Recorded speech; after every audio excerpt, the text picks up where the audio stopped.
Wild Roots podcast. I'm Delina. And I'm Will. And we have been married, babe, going on 19 years. 19 years. Next week, 19 years married. It feels like just yesterday. Oh my gosh, it's so crazy how Come fast here. time has flown by. Oh, I love you. So sweet. Aww. In this podcast, we're going to be sharing real life conversations that have brought us to 19 years of marriage. Yeah, 4 kids, entrepreneurs, homeschooling family, and we still love each other. Madly in love. We still give each other butterflies. Butterflies. But you give me more than just butterflies. So this podcast or this episode is specifically about how we've built a life that we love. Yes. Let's get into it. Episode 3. Yes. I can't believe we did it. Guys, We made it to episode 3. Yep. Let's go. So we decided to name our podcast Wild Roots. I love that. And it's under the Wildflower Network, but Yes. Wild Roots carries some significant It does. meaning. Wild meaning adventurous and authentic. And rooted in family, faith, and discipline. And really what this signifies is every experience in life that we've dealt with or that every circumstance that we've had. I feel like everything we've gone through, our roots have just gotten stronger throughout the years. And I think that's what that signifies. Right. And I think those times where we've had to weather storms didn't tear us down, but our roots only went deeper and deeper. Yeah. And what are some stories that come to mind when we talk about being rooted? What was a significant time in our marriage that you can say our roots had to go real deep? Yeah. I think when we first got into business. Right. Because we came out of a very controlled environment. Right. And where we were told everything we needed to do, given all the assignments. Exactly. Called into all the meetings and brainstorming meetings and all of that, and didn't really have to think about the vision of what we were doing. We just kind of had to do the work. Yeah.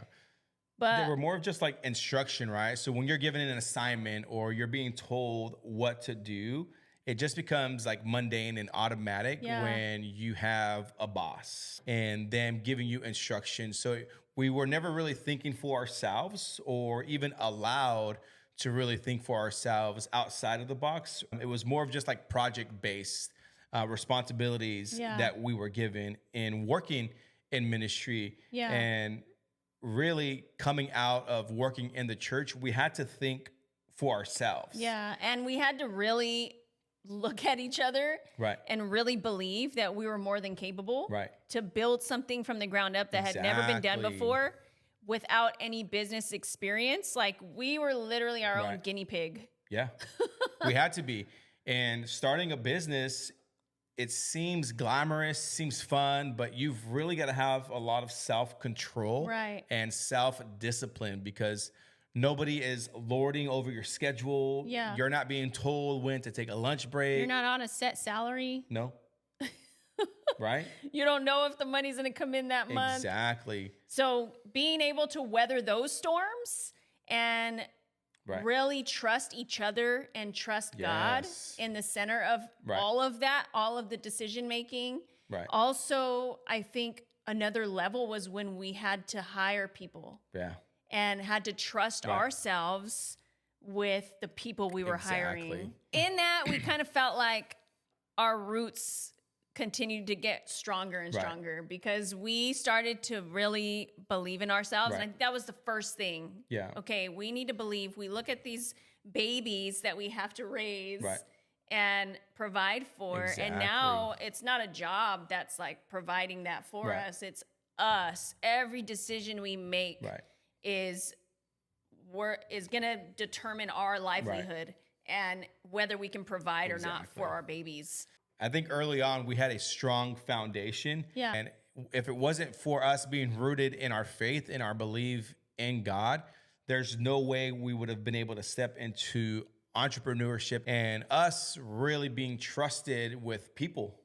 Yeah. Right? We knew what it felt like to be mistreated as employees. And one of the decisions that we made when we started a business was to never disrespect and to never be controlling over our employees and really be able to hear them out. When we started our business, we made the conscious decision to really treat people with kindness, respect, and love, and us really just protecting that. Yeah, and we wanted to build something that our team can use as leverage to build their vision. Right.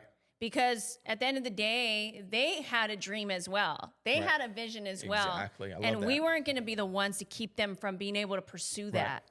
And we didn't want them to feel like they couldn't pursue their own things and while working for us or while working on our team. Yeah. And that was significant. And that honestly caused us to have the most amazing team. Absolutely. And never have problems with any of our team. No.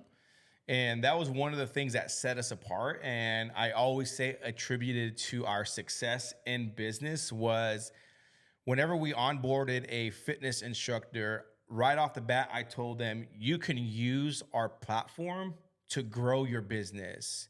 You can have 100% commission on any private training clients that you acquire or that you bring on under our platform. We're putting you into the community. We're giving you access to this community of so many people and so many potential clients. And now you can use this as your platform. You can get your own personal training clients and you get 100% of the profit. Exactly. To put some context behind this, like most fitness centers, like box gyms, are taking 80% of a private training profit, and the trainer is maybe only keeping like 20, maybe even 15% sometimes.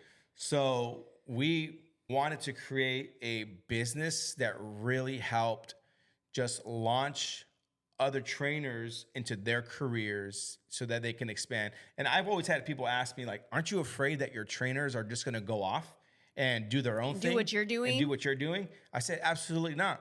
My goal is for them to surpass us. Yeah. Is for them to be so successful in what they do and continue to grow in their careers and in their business and with family. And that's been the key to our success. We've even said if they ever decided to go and do what we're doing, more power to them. We're going to encourage them and empower them to do that. Exactly. Why? Because we carry our own blueprint. Exactly. And they carry their own blueprint. And everyone has a unique way to build a business, whether it's in the same industry or not. Right. And that was our vision. And the reason why we had that mindset was because when we were working for a church and we went to a pastor to talk about the vision we had and the steps we wanted to take to possibly start our own ministry, it was shut down. The conversation went south. And we said, we will never do that to somebody else. We will never see anybody else as a competition because no one can compete with us. Why? Because we're our own competition. Exactly. We don't see anybody else as a competition. We just see someone as a vision that they have and a dream that they have, and they take it and run with it the way they're called to do that. Exactly. And honestly, if you have a leader that you're under now, you won't truly know if they're for you until you can go to them and share that you're wanting to start the exact same thing that you're currently working under. Yeah. If they support you through it, that's a true leader. That's a true leader. Those are the leaders that you want to be around. I've had it happen. Yep. One of my trainers in San Francisco came to me and said that he's going to be starting fitness classes in apartments. And I said, how can I support you? Yeah. Because I know if I can support him, it's going to come full circle. Yeah. Right? Yep. So. And there's plenty to go around. Exactly. So those are the strong roots that we've had to grow in order for us to experience the level of success and that the we've sacrifice. experienced. There's sacrifice in that. Yeah. There's a lot of sacrifice in that because we could have easily taken commission from personal training clients. Exactly. But we saw our business from the eyes of the trainer. Right. We didn't see it from the eyes of owning it. We saw it from their experience. Exactly. And the experiences that we had, and we took that and turned it around for someone else. And because of that, it's still thriving today. It is. Absolutely. And I'm super proud of us. Another experience that's made our roots stronger was our time in ministry. And for us, we're sharing our experience in working for a church, but I know for a lot of others listening and watching this, they've experienced similar workplace trauma. We are both on a career path to be nurses. Yeah. And we felt the call of God to move to Fresno, drop everything. This was 9 months into being newlyweds. Newlyweds. Yeah. I was 18. Yeah. 18, 19. I was 19. 19 years old. We dropped everything. I stopped working at the hospital in Salinas and we moved to Fresno. And that's where we began our ministry in working at the church. And you've got to understand, we're teenagers, 18, 19, and we're eager. On fire for God. On fire for God, passionate, wanting to just really make an impact in the lives of people in the next generation. And doing whatever it takes. Whatever it took. We were just so eager to just advance the kingdom of God. Right. And we still are. Yes. And we're going to share a little bit about that story and how that made us to who we are today. And really, we've contemplated whether we should share this or kind of just leave it in the past, but we have to share it because it's a big part of our life. A huge part the first 10 years of our marriage. The first 10 years of our marriage. And the fact that we're still married today is a miracle in itself after that. It is. And us going into this ministry experience, really we were taken advantage of because of our youthfulness. We're promised things that never materialized in ministry. And we were manipulated in really believing that we would be given positions, that we would be given authority, that we would be the highest paid staff. And I think at times we saw it wrong too. Right. Like we loved the fact that we were a part of something. Absolutely. And that we were a part of a vision and a mission for God. Right. And that was really the reason why we were in it for so long. Yes. Was because we didn't feel the release to leave at any time when we were going through what we were going through. We were thriving because we were there for God. Exactly. And not for anybody else. Yeah. And we were passionate about what we did. And that passion continued to grow year after year. Yeah. And we really believed in what our leaders at the time were communicating to us. And as we begin to mature and we begin to grow our family. You know what? I honestly believe having babies really set us free. Yeah. I really believe that. Absolutely. That gave us a broader vision for our life. Yeah. Having our babies, no matter the circumstance, the financial struggle, we didn't allow that to stop us from growing our family. Yeah. Because we were filled with so much faith that we were not going to fail. We fought so hard to keep the vision alive for our family. Right. And just a little bit of insight, we were on every form of government assistance to be able to stay in full-time ministry. And I don't believe it was necessary. I think if I were to go back and change it, I probably would at times because I don't feel like we needed to go through what we went through. I think man failed a lot, which that's another thing. Men will fail. Absolutely. People will fail you, which is why anything you do that's led by God, you do it because God said. Absolutely. And not because of man, because they will fail. And so I truly believe that us never holding back from growing our family. We had all 4 babies. We did. While we were in ministry. My last one, my 4th one, was when we were transitioning out. Yeah. And I was right at the edge of having that baby. Yeah.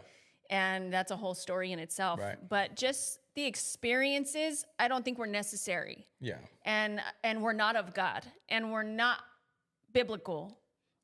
Pure evil, actually. Yeah. And I'm going to say that straight up because I'm not afraid of anybody that has tried to silence us for so many years. Some of you might be familiar, but we've shared our story on social media for a reason, because we've been silenced for many years and made to believe that we don't have a voice Right. and that our voice doesn't carry significance. Right. But it has. It has. And I'm really grateful for the freedom that we've experienced Absolutely. in sharing our stories. Yeah. And if you're somebody that's going through some sort of abuse in the workplace, just know that that's not normal, Right. that it's not okay, Yeah. and it should be talked about and it should be reported because it wasn't okay. What I dealt with as a pregnant woman with all 4 of my kids was pure evil and not okay and inhumane. I'm in a place where I truly believe God's handling that. Right. It's not my problem anymore, but it is a part of my story, and I'm going to tell it the way we need to tell it. You might hear a lot of passion because this has taken us 10 plus years. 10 years. And we recently say something. And we recently shared our story on social media, and we were made to believe that we are crazy. Yeah. And that what we were saying, we're a part of the crazy people. Yeah, I mean, what we were saying wasn't true, but we're only sharing our personal experience. Yeah. And the lead pastor of the church that we worked for in Fresno messaged me. Yeah. And you got to understand. And hadn't messaged, even while working for the man, We never worked messaged us for once. this man for 10 years, Yeah. and not once did he ever text me or take me out to coffee Or have a full-on conversation with us. or invite us over for dinner. Not that he had to. Didn't but have to. He didn't have to do that. I'm not saying that he did, but the way the church and the ministry was structured, it almost made sense for him to have that type of relationship with his staff. Yeah. Right. But he was so protected. He had his gatekeepers that reported to him, and whatever the gatekeepers reported to him was what he believed. Is what he believed. Yeah. And anything outside of that wasn't true. So I even feel bad sometimes, and I've apologized to my wife for even allowing her to go through what she went through as a woman and as a wife and as a mother. But you've got to understand, there was so much fear and manipulation and control. Well, and the way we were treated was translated as, this is what you need to go through. You need to go through the fire. Yes. Wow. To be able to come out a stronger leader. Right. Or to be able to become who this man is on the stage, or to get a mic in your hand and go on stage. Right. This is what you need to go through. Right. So everything we went through, we thought, oh man, like I gotta scrub the toilet with my bare hand inside the toilet every single day so that I can one day be an amazing leader. Yeah. Everything was a test. Like everything we did, It was literally the Hunger Games. was to challenge our character and integrity. Yeah. To see if we were truly To see if we were gonna break. To see if they can break us. That's literally what it was. Right. There were moments where I would come out of a meeting fully pregnant, and I would go into the resource room. Those of you that are familiar with that room, which was in the children's area, the resource room, crying my eyes out to where having a full-on panic attack to where I can't breathe because of how I was treated in the meeting and the threat that I posed to these women leaders, and without doing anything, and just not having anybody to talk to about it but my husband, and then walking out of the resource room like nothing happened, and having a smile on my face and going back to work for free. I wasn't getting paid for the 7 years, 8 years that we were working together. We got hired on as a couple. Yeah. And we thought that was a thing because we were 18, 19, 20, 21 years old. We just thought that's how it was in thought ministry. That's what it was in ministries. We're like, yeah, we'll do whatever it takes. We want to be a part of this mission. We love what is going on here, and people are getting saved. This is amazing. This is an awesome experience, and did not know how much we were being taken advantage of. But I was expected to be there just like any other employee that was being paid. We were getting paid as a couple but it was annually 19,000 a year. Barely. Barely It was 19,000. Like 18 something. Way below the poverty level. Way below. We received one This is check for all both the of way us. until I was fully pregnant with my fourth baby. So it didn't change. It barely changed because we asked for it, but then that went downhill quick because we asked for it. We were made to believe that you need to protect your leaders at all costs. Nobody needs to know anything you're going through. This is what we were told. Nobody needs to know what you're going through. You need to have a smile on your face at all times. Don't ever talk to anybody about your problems because they're not their problems. And the pastor's watching you through his office window, which is highly tinted, where he's watching you and he knows if you're talking to people about your problems. So make sure you're not talking to people or he's gonna find out. Right. We were terrified and we thought, this is ministry. This is the fire that we have to go through, the sacrifice we have to make. No, that was not of God. Right. It was not okay. Right. Everything we went through was not okay. And I will forever be passionate about this. Right. And if anyone ever tells me this is what they've gone through or they're going through, I would tell them what to do because it's not, we never spoke up for ourselves. All those 10 years, we never once disrespected a single leader. And we were completely degraded. Every single day we were there, we were degraded in some way by some leader who thought they were high and mighty.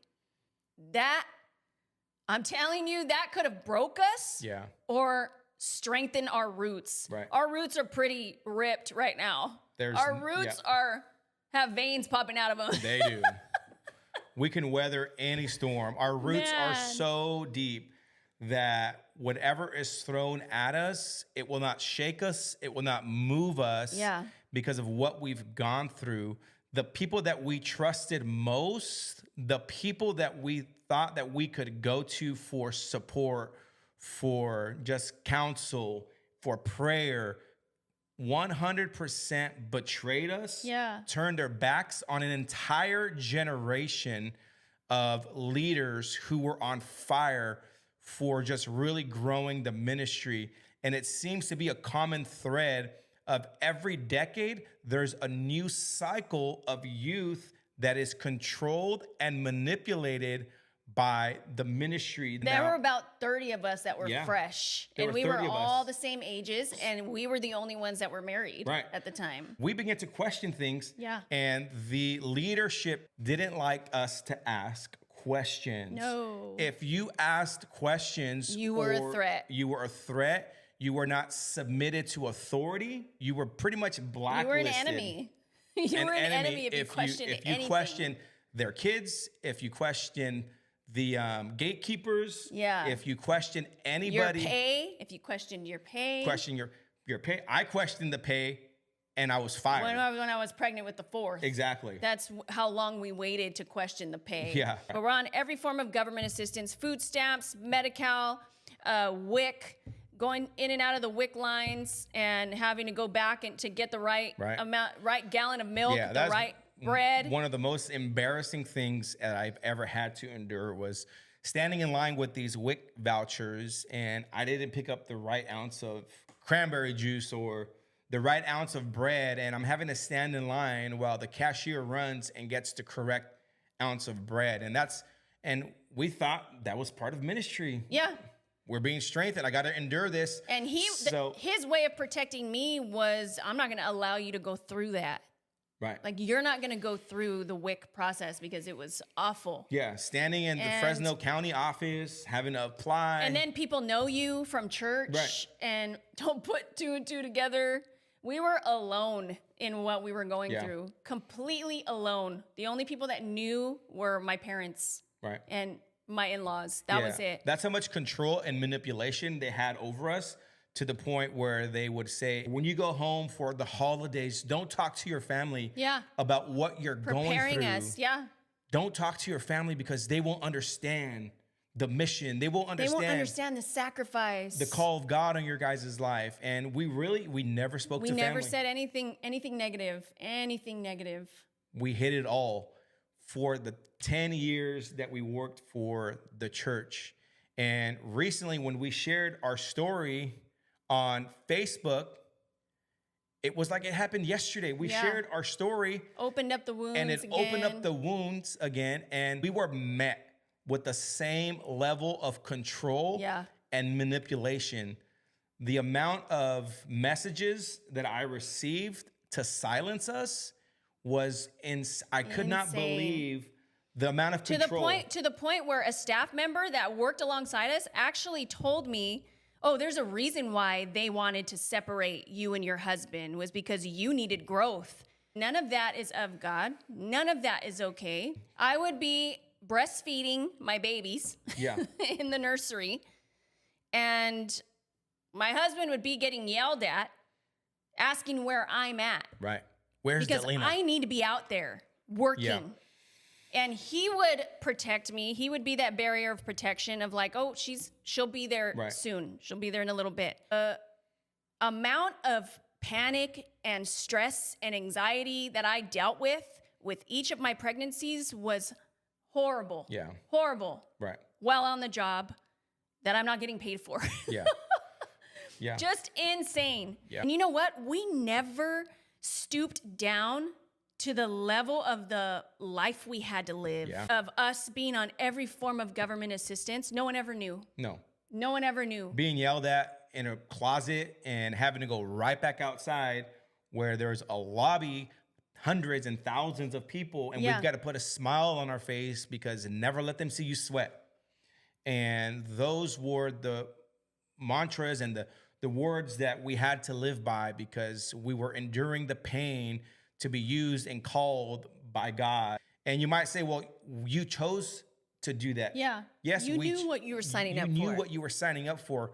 Yes, we knew what we were signing up for, but we were teenagers. We were eager to want to be used by God, but that eagerness was met with control. Taking advantage of us because we're not going to question. We didn't know because we didn't know. Right. So the way we transitioned out of this, my amazing husband went into a meeting because I was fully pregnant with my fourth baby, and he went into a meeting with the lead pastor and said, hey, I might need to get a part-time job. Right.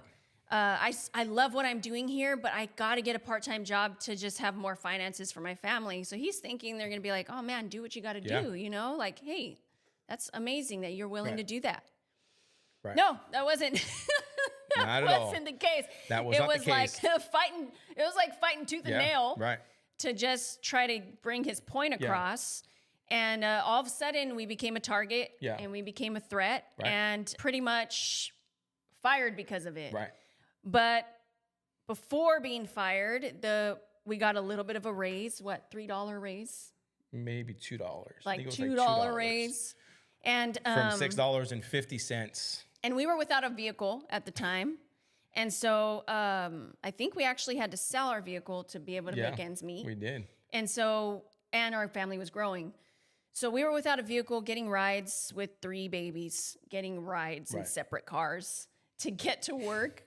And so that's why he kind of asked if maybe he can get a raise or he can go get a part-time job or whatever. We get a $2 raise, and we're like, hey, we have no debt. Let's try and go get a car for our family. Right. We go to the dealership. The car dealer actually lied about our income. Right. And we didn't know at the time. I mean, of course, we wouldn't have followed through with it.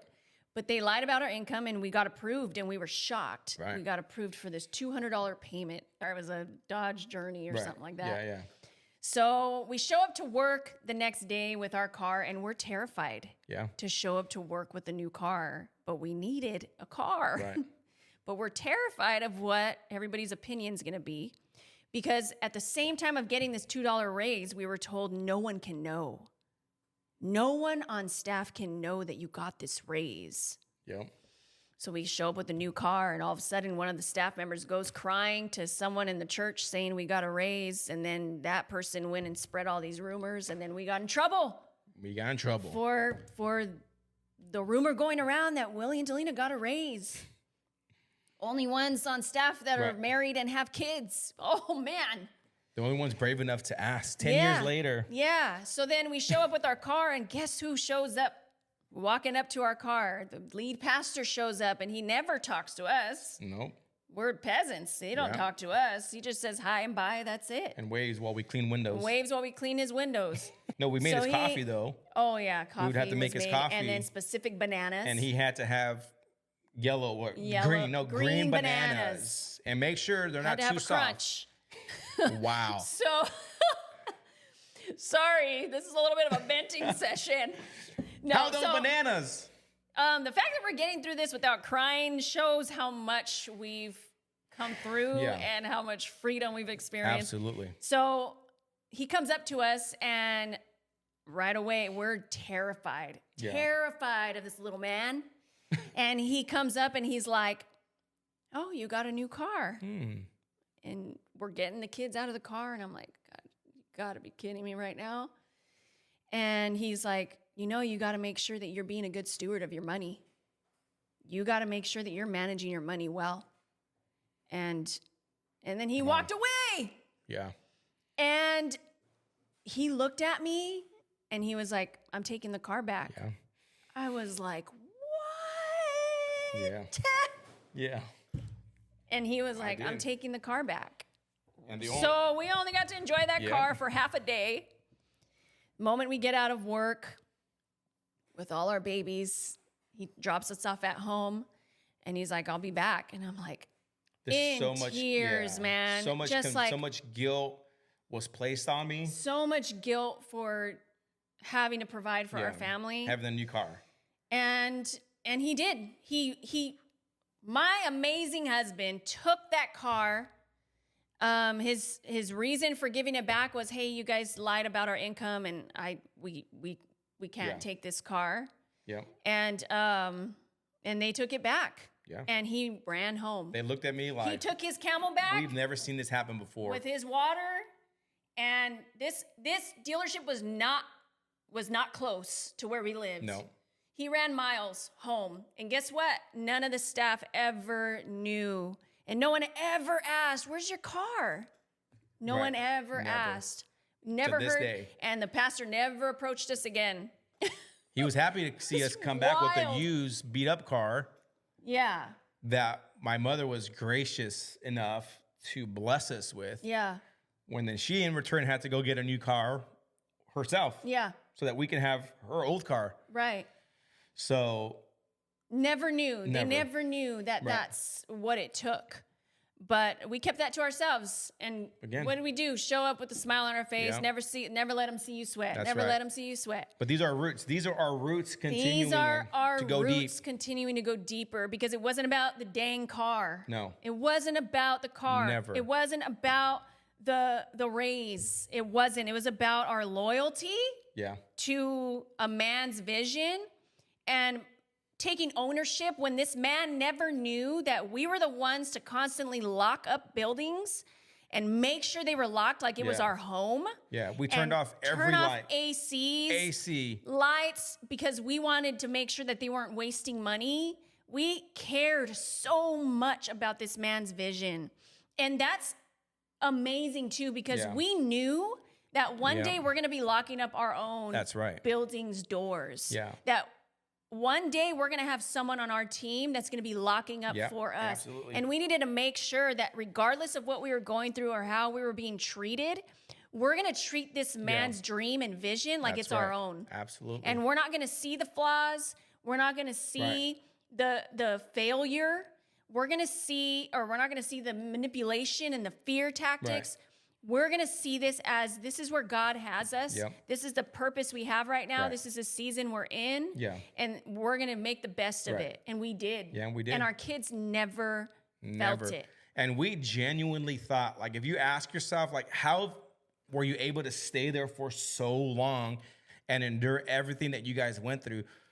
We genuinely thought that it would get better every year. We believed it. Delina was like, get me out of here. She would be in tears, like curled up in a ball, crying at home. She's like, I can't take it anymore. These women are mean. These pastors hate me. I can't take it anymore. And I'm like, no, let's just give it one more year. Like, God has called us to this. Like, it's not our time. And year after year, disappointment after disappointment, like, we reached our breaking point.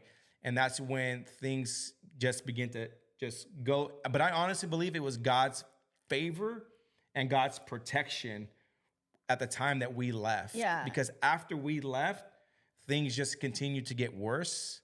And it was just God's protection. He was called into a meeting by the amazing son of this pastor and pretty much said, like, pretty much what you're asking for is to not have a job here anymore, or not to work with us anymore. So he pretty much let him go. And I've never in my life, my husband is the strongest man I know. He would never let anything get to him. Yeah. He always had a smile on his face. He didn't care if he didn't get credit for anything. He didn't care. He always had a vision and always pursued things with everything in him. He would get donations like crazy for the church. No one ever knew. But this moment broke him. Mm-hmm. And I saw this man walk out of that meeting like a deer in headlights. Yeah. I saw him walk out like, I looked at him. I was like, what happened? Yeah. What did he say? And I'm fully pregnant with my 4th baby. I remember no like yesterday. plan B. This was our life. Yeah. We were pursuing ministry for life. And they told us, you burn plan B. There is no plan B. Yeah, you burn like, plan B. When we were going through the school of ministry, that was ingrained in us. There isn't a plan B for you. You burn that bridge. You don't want to go into the corporate world. It's awful in the corporate world. Yeah. This is the best you're ever going to get. Yeah. That's what we were told constantly. We did not want to leave. We did not want to leave. I was in a place where I was considering homeschooling my oldest, and they weren't supporting that. And it was weird to everybody there. And so I know that I would have transitioned to staying home and homeschooling my daughter. But when he got fired, that was a whole other level of, oh crap, what are we gonna do? Yeah. So he walked out like a deer in headlights, and he just went and sat in the car and sobbed. Yeah. And I've never seen this man cry. Never. The only time I've seen him cry was when we've had our babies and when we got married on our wedding day. And he sat in the car and cried, and I'm like, what happened? And he's like, I got fired. We were so passionate about what we did. Yeah. I wasn't even allowed when my husband became the leader over all of children's ministry. I wasn't allowed to assist him. That's how bad it was. That's how much they wanted to break us, that I wasn't allowed to be right next to him, giving him support and helping with manage his role. I wasn't allowed. I wasn't worthy of that. And to the point where he's fired, I was blaming myself. Like, well, maybe it's my fault. Yeah. Because I want to homeschool my daughter, and maybe they just don't like that. And then I was called in and told by the amazing son that your volunteer staff position is no longer needed. Wow. You can go ahead and be home with your kids. This entire time, I didn't know I was volunteer staff. Nope. You weren't. And you this were not. moment, this man, this boy sitting in front of me that would never have a conversation with us, we were not worthy to talk to him, tells me that my volunteer position is no longer needed. Wow. This whole time I was a volunteer, I actually had a choice and I didn't know. No. So that was talk their way about of your covering roots. up. Yeah. Talk about strong roots. Right. When I got home, I am not kidding you. I went through the darkest moment in my life because I went through and had a baby. Yeah. So talk about postpartum depression. I was postpartum something. Yeah. Because all of a sudden I didn't exist to anybody on staff there. We would go to church like nobody knew us. I would go home and I felt like I was in such a dark space because I'm like, man, I wasted 10 years of my life with people that never cared. It was awful. But the moment that I got to where this is how I know God is real. Absolutely. because I'm literally there at home in a culture shock. Yeah. Because I was working full time. We were on the go all the time in ministry. To being home with my babies and trying to navigate 4 kids, 4 babies and toddlers. I literally was like, God, what was all that for? Right. What's my purpose? What am I worthy of? Like, what was all that for? Right. I feel like I wasted my life and none of them care. And I heard God so strong within me say, I'm not done with you yet. Yeah. And he said, I have more for you. And till this day, I will never forget. And till this day, I will never, ever, ever allow myself to go down that dark ever again, because it was scary. Yeah. And I felt like I couldn't control it. So I want to encourage anybody that's gone through something similar. It sucks that it was in the church, the place where you should feel the most safe and should be the most sacred place. I want to encourage anybody that's gone through this type of disrespect. Abuse, disrespect, control, being mistreated in some sort of way, that there's more for you and that's not okay. Yeah. It's not normal. It's inhumane. Absolutely. And you're worthy. You're worthy of being treated right. But I have a boundary that I will never cross again. And I really felt that moment, like, man, this is what people that are in that dark place go through. And it was scary. Not even my husband could talk me out of it. And I was scared of myself. And so I'm so grateful that we got out. I'm so grateful for every opportunity we've had since then, because I know what it feels like to be overlooked and insignificant and devalued and just disrespected. Yeah. I know what it feels like. Yeah. And I don't ever want anybody, want to make anybody feel that way, ever. No matter who you are, you're worthy of being respected. Yes. You're worthy of respect. Yes. And you're beautiful and you're amazing. Yes. And you have talents and gifts and potential and you're strong. Yes. And just know that. I needed that for myself. And you know what helped me come out was, first of all, God telling me that I'm not done. Yeah. But it was also me placing importance on my physical health and my relationship with God. Yeah. Because I knew at the end of the day, all those people are moving on with their life and I can't stay here. Exactly. I got to move forward. Yes. And that's exactly what we did. Right. He was applying at Target. Yeah. And they didn't even hire him. Nope. It was like, After. what the heck are we going to do? So we decided to come back home to the Bay Area. Yeah. From a place that was, the cost of living was a lot less. Yep.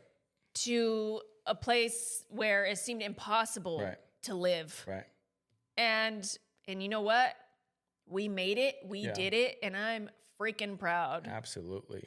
We're determined to live our life from a place of who God has called us to be on this earth. People of love and joy and peace. And we're going to succeed in life. Right. Because we've taken everything and turned it around. Everything. For good. Every single thing. And it shows in the fruit. You can call us crazy, but nope. I mean, look at our fruit. Absolutely. And I'm thankful. I'm thankful for where we're at and where we're headed. Right. And there's definitely going to be a part 2. We have more to talk about with this episode. Yeah. And let's just end it here. This is Wild Roots. Wild Roots. Wild Let's Roots. Go. We're not playing. I'm telling you, we're serious. Letting it all out. Woo!